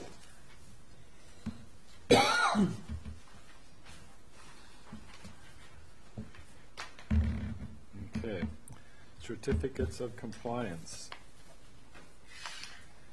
First one is St. Pierre at 58 Pacamo Road. Oh, that's continued. Okay. Continuation. Okay, the land bank at 30A and 30B Washington Street. There's, Yep. So, okay, well, I'll just describe all these two at once, the numbers 2 and 3. So these were for, if everyone remembers, the property that the Brant Mitchell Aquarium is situated on, and the two abutting lots that were there. We used to have that little shack there, that used to be that little sandwich shop snack. Back in the day. that was way back. His That was grandmother's before my house. day. Yeah. So, the permit originally, the first permit that you see there that's listed was for the removal of the structures and the return of that to lawn. And it also included the moving of the buildings at 28, which is the aquarium, which hasn't happened yet. So the first one is actually a request for a partial certificate of compliance for the work being completed on 30A and 30B. So that property transfer can finish, but still allowing the permit to be open for removing the structures from the aquarium site that Ron Mitchell is going forward with their project across the street. As part of that plan as well. And while we're on the same site, the one at 30B was specific to the actual building removal on that site, and then they cleaned up some of the work with the other order. That work has also been completed, but that one would be a complete certification. Okay, so do I have a motion to issue the certificate of compliance for the land bank at 30A and 30B Washington Street with, including the partial, This one would be the partial certificate. the partial certificate? Motion issue. Second. All in favor? Any opposed? Okay, that carries unanimously. And then you would need a separate motion for the. Okay, now we need a motion to issue the certificate of compliance for the completed project for the land bank at 30B Washington Street. So moved. Second. All in favor? Aye. Any opposed? That carries unanimously. Now the land bank at 36 Wauwinet Road.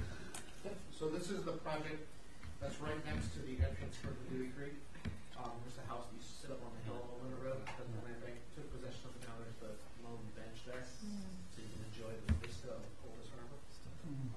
Lamb's house. Yep. Yeah, Who's this? Lamb's. Lambs. Chaos Corner. It's that big vacant lot next to the Yeah. gas corner house. So they've asked for a certificate of compliance because they've completed the work, and they've satisfactorily completed the work that's there. But I am going to recommend that there's some ongoing conditions on this one,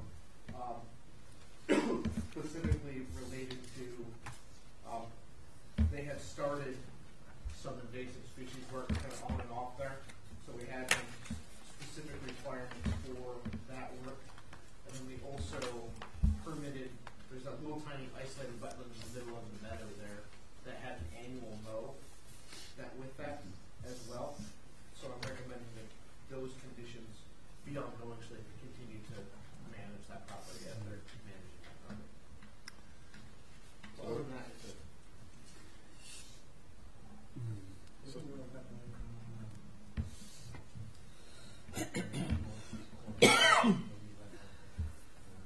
yes, that's the one that they season they mow once a year. It's just that big. It's a very much a soft brush on top of sensitive burn kind of meadowy wetland. It's just kind of a depression that has happened to it, but certainly by. So long story short, certification with the ongoing. Do I have that motion? Second. All in favor? Aye. Any opposed? That carries unanimously. Okay, orders of conditions. Yeah, we don't really have any. Everything. Well, I think we discussed a lot of them, so I think I'll have to ask for, well, talk about tonight, so I have some still pretty good. We do have a reissue though, somewhere in translation, the order for 48 Shimlow Pond Road. Is gone. I don't want to find it. We looked at our sign out list and the attorney had it, they looked and looked and looked and looked. They can't have it, so we will reissue it so they can. Which one is that? 48 Shimlow was the project, was the living shoreline project with Berosion. Oh, yeah, right. And Seth Wilkinson. It's the impregnated core logs with plants. Right. That just disappeared. The order? Yeah, Kevin Dale's office made it disappear somewhere. It's not the first time that we've lost orders, other people have lost orders. The best is to reissue it so they can report it. Get going on their work. Okay, do I have a motion to reissue the orders of conditions for 48 Shimlow Pond Road LLC? Second. All in favor? Aye. Any opposed? That carries unanimously. Sometimes it happens too, where we'll get them and we'll issue them and they get recorded, and then someone catches a significant typo or something that's significantly wrong with it that everyone missed, and then they got reissued. So, it's all this. The registry is its own set of shenanigans. They're very picky and very detail oriented.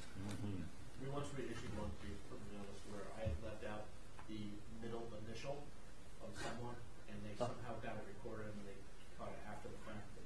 It didn't match the certificate, the title exactly, and then I just caused it. Okay, so other business, approval of minutes. Do I have a motion to approve the minutes for September 10th, 16th, 23rd, and October 14th as drafted?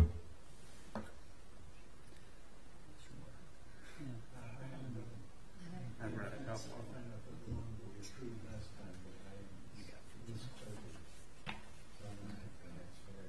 Okay, so you want to hold these over then? Or do you want I would just have to abstain, because to be honest, I haven't. I'm sure everyone else is just hold it. Everyone. I had too many emails from you. Cheap shot. Night goes to the show. Well, do I have a motion to approve the minutes? So moved. Second. All in favor? Aye. Any opposed? Okay, that motion carries with Commissioner Golding abstaining. You're going to get another long one tomorrow. Okay, reports. CTC. Well, the hard bargaining starts next week. I'll have a full report on the 18th. I'll send you an email with one. Oh, thanks. Okay, NPDC. Nothing to report. Mosquito control. Well, maybe next year they'll invite me to a meeting. Oh, good. Anything else? Okay, commissioners' comments. Anybody have anything there they want to share with us here? Like November 18th is looking long.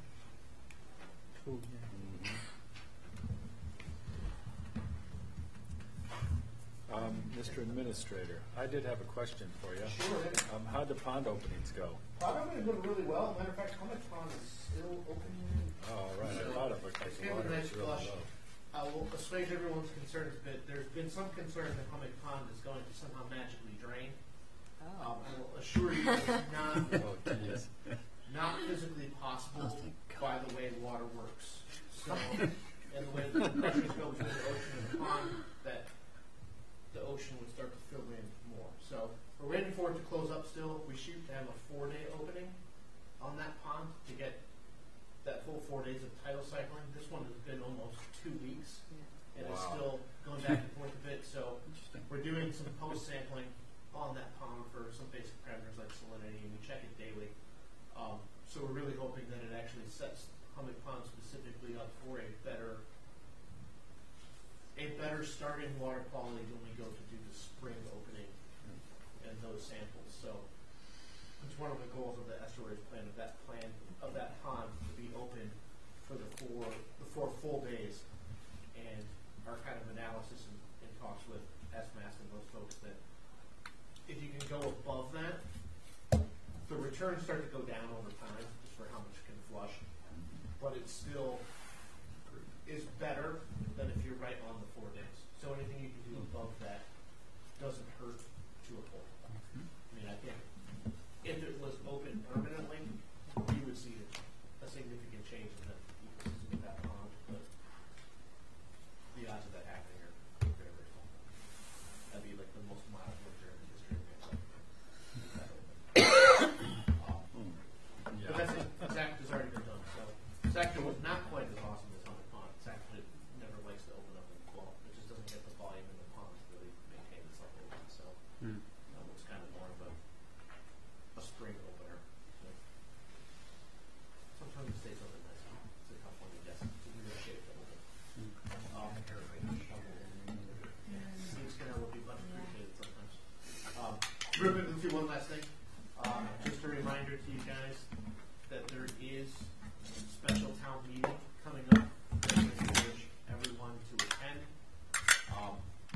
A lot of the stuff that's involved is zoning, but it's stuff that's important for some development on the island. And selfishly, I also like to say if everyone could go, there's also a special town meeting appropriation to get the hatchery project underway and to make sure that the funding is full on the kind of the process. If it receives funding through special town meeting, we still have to complete the process through capital and CPC to essentially pay that funding from free cash back, since we'd already started that process, but to make sure that that project can get done in time for our field season next year.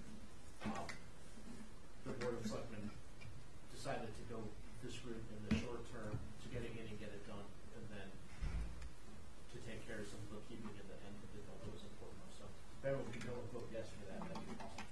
And then still go in April and vote yes for it again at capital season. But for both of those. So that'd be cool. And obviously we've been telling people now that it looks like the project is going to happen if we get that funding too. We're going to be shooting for that project to be completed in May and June of next year. We'll obviously have something and we'd like to have a permit on the place, and that's something that's kind of important for our office. Have you guys down for kind of the early tour and let you guys see what's going on. We'll see what happens. That sounds like fun. It's a cool building and it's going to be awesome. We really think, just to get selfishly saying afterwards. I hope so. Of course, is we say right now that our goal kind of per year for production is anywhere from about 50 to 150 million base scallop larvae that we release for our larval release program. That's what we shoot for. This year we're a little bit low because the season was funky because our setup for construction really that got put off. And kind of going through estimates and timing for having the building with climate controls and those things. Tara, the shellfish biologist, feels that our yearly production should be able to go to 700 to 900 million per year. So the first 5 years we've been there, we've done 550 million. We think we can do that plus 50% in the first year of the new building alone. So it's a pretty significant increase for us. So we really think, and it will still allow us to then also expand into doing hard shell clams and oysters in that first year as well. So it's really a big upgrade and big step up for us in our shellfish program. So we're excited about it, especially now that it actually looks like it's actually going to happen. So. Wow. Okay. Sorry to go back one step because you're speaking about scallops. What should people be doing about all the seed scallop out in Pocomo? There's like tons really close to shore, but then every time you walk the beach, there seems to be a bunch up on the beach. I don't know if it's just the season. I'd say if you're seeing really heavy concentrations in the water, please take a picture of where you are, or works really well for us too. If you can, I mean, everyone has smartphones now. If you take your iPhone and drop a pin on your map, and then send us the screenshot of where that pin is, or send us the coordinates for that pin, we can come out and take a look and just call our office. Because if it's enough, and it's enough of a concentration for us to consider moving it, we have a program to move seed scallops into deeper water. But I will also say, because we had a lot of calls after the last storm about a massive stranding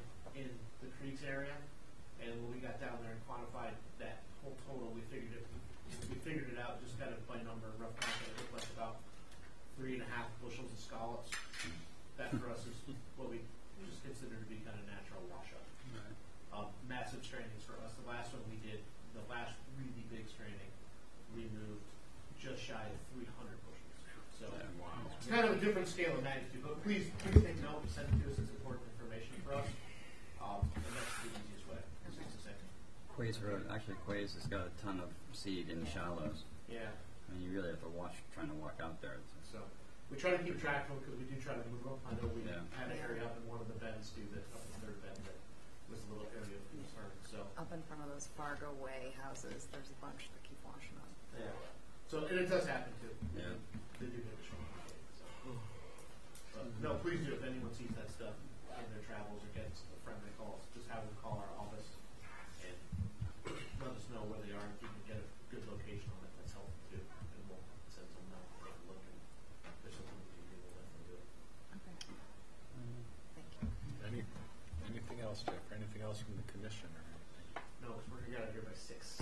Wow. Thanks everybody for tonight. Remember the new schedule's coming up. Oh, I will have the new schedule at the meeting on the 18th, 2016. Okay. Wow. Anybody interested in zoning?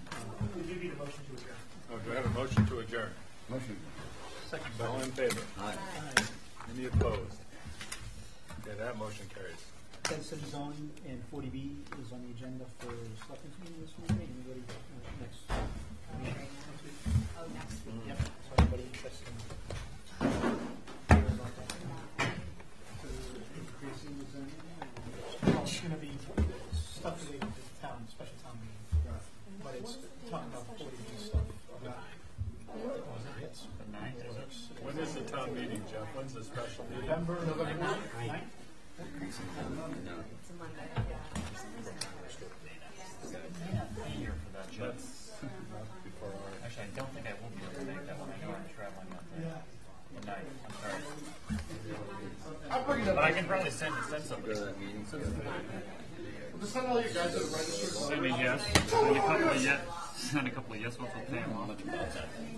Well, I've been sending out notices to the secretaries and some in rural Chicago style voting for this person.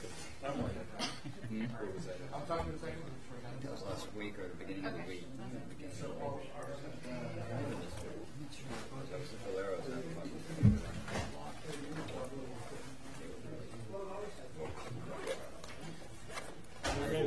Yeah, you're going by the school? It's just way too much for me. Sydney Ride? I wanted to chat a little bit about fire with the eating for it. You never know. I mean, I don't. Next Take week. that one. Is the weather looking like Joel? Oh, we got us. Yeah, do you have any idea if Joel's coming out? I don't think we've really. But they, It's cause really warm. if, I guess they're pretty good. I sort of assume that if the weather is looking like it's going to be great, then maybe we might push back a week. Yeah, the two.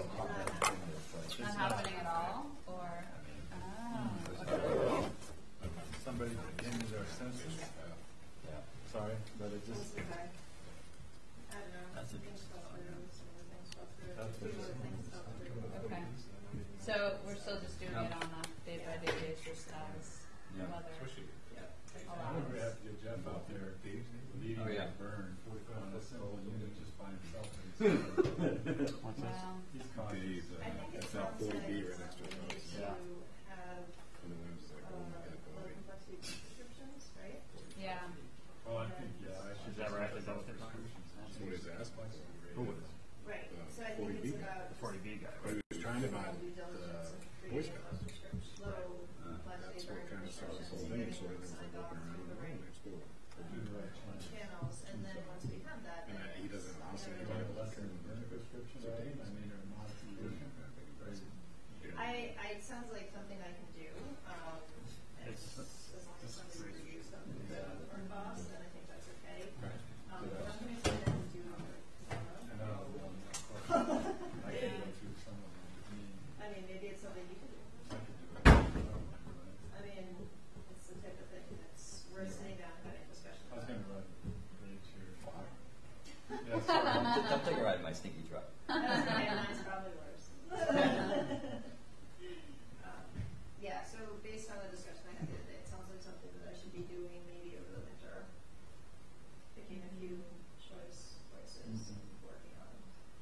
think we could also make a note on prescriptions the day of and say we've got an order in, we're burning into the ocean. That takes the complexity down to, the winds are strong enough that we're not, especially in the fall, we're not expecting onshore winds, and they're more of a spring phenomenon. Right. As long as that day of change will fly with the people who. Yeah, well, you can, I mean, you can mitigate yeah. conditions with that. I mean, I think that wouldn't hurt to better get the code. Because it's hard to compare. Put in the prescriptions that. But you know how much you purchase. Yeah, I mean, it's just. So everything the seated. whole thing sounds like. So it's either natural from the harbor, or we collect those from the harbor condition of spawning. Did we get off the one? Yeah. But I don't know, and I also don't know how we. We've done with clams, but there was big talk of it for a while. Yeah. There's always a big story about that. That's a question for Ken. But no, we I mean, Bruce let them. bought. Right, so they must have done it. The old stall. So we only have the one. Yeah. Yeah. Unfortunately, no. Well, Or first we need some Fortunately, weather. thing. Yeah. So it's not. No, it's all not our super good. No, it All our doesn't. stuff is That's- actually, Early next week. Yeah, Monday and Tuesday are like the wind is like bonkers. Yeah, Monday. that's what I don't know. So the units you were saying I nine. think Tuesday the wind is going like more game. Right. So, and we kind of It's a hope, lot. it is, but we kind of hope with a lot of that Okay. stuff, like, if we can get even 1% survival, Yeah. Yeah. that you're looking at 1% of. Yesterday seemed like that. Million. Maybe. Yeah. But I I figured it couldn't. out the other day. I couldn't. Monday or Tuesday. So we figured Yeah, okay. 400 scallops. Alright. We figured 400 scallops per bushel. See you Remember that, guys. guys? So it's a 400 per bushel by 15,000 bushels that they got last year. That's 6 million. So we'd be doing half the catch Yeah. over again Yeah. if we get 1% survival over that winter, Yeah. which is pretty awesome. Yeah. So if you do that over time, and the fishing fleet doesn't change, you're going to accumulate 3 million scallops a year. So you're going to get 7,500 bushels a year. So hopefully you can grow that. Right. And that doesn't even account for natural spawn. So that's kind of the hopes. And that also doesn't. That's also assumes a little bit that the commercial scallop fleet collects every adult scallop. Right. That's going to die through the winter, or a percentage will die, and then a percentage might even try to reproduce again. Right. So There were a lot of scallops that I've been snorkeling for. I've known a lot of people that have done really well. I don't. It took me 3 times to get my limit for a week, which was fine because I tend to get picky. I don't really like getting the bottom of the size ones anyway. Yeah. But that's snorkeling. So Well, I know. I mean, I had some It's friends. like playing. I had some friends that dive, and they limited like good scholars. They Yeah. said scuba diving in about 30 minutes. Yeah, because they're also probably better at than I am. Well, Going out. scuba, I gotta tell you, scuba Oh, diving scuba's different. is like the king's. Yeah. Is like the king's cup, because I know that's how I go. I did And the it's- bobbing up and down. Yeah, the bottom of it, and you get tired and do that. You scuba dive, you get into a good patch, Yeah. and then you're just like, boom, boom, boom. Yeah. and you don't miss a lot. No, of course And you're not. not doing the move where you snorkel and you dive down and you think you're going right at it, and Yeah. you drift and you miss, trying to get back to it. Scuba diving, You know, were on the- watching me. on the bottom, and you're like, Yeah. click, Click, click. and you can look at it and be like, no, I use from when I go is, for whatever reason, a 2.5 inch scallop fits really nicely in my hand. That's funny. Mine was the phone on my glove at the time. Yeah. I changed my gloves to leather at this point because I couldn't stand anything. But yeah, so now I get really snappy when I dive, and I put them on my hand, and if they're not bigger, Yeah. I just pitch them.